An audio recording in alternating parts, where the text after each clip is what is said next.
যে একটু আগে থাকেন সে কখনো পিছনের গাড়িকে ছাড় দিতে চায় না, তাই দেশটা খুব দ্রুত গতিতে চলে বেড়াচ্ছে আর সে কাউকেই ছাড় দিতেছে না।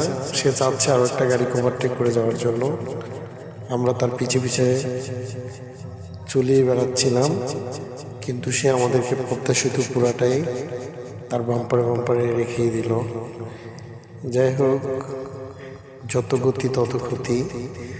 তবে আমরা এটা নিয়ম মেনে চলি না।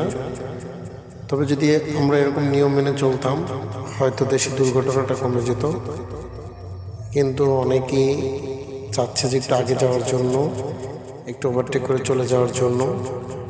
তারপরও অনেকের দক্ষতা অভিজ্ঞতায় আল্লাহ তাআলা সবার গন্তব্যস্থানে সুন্দরভাবে পৌঁছায়।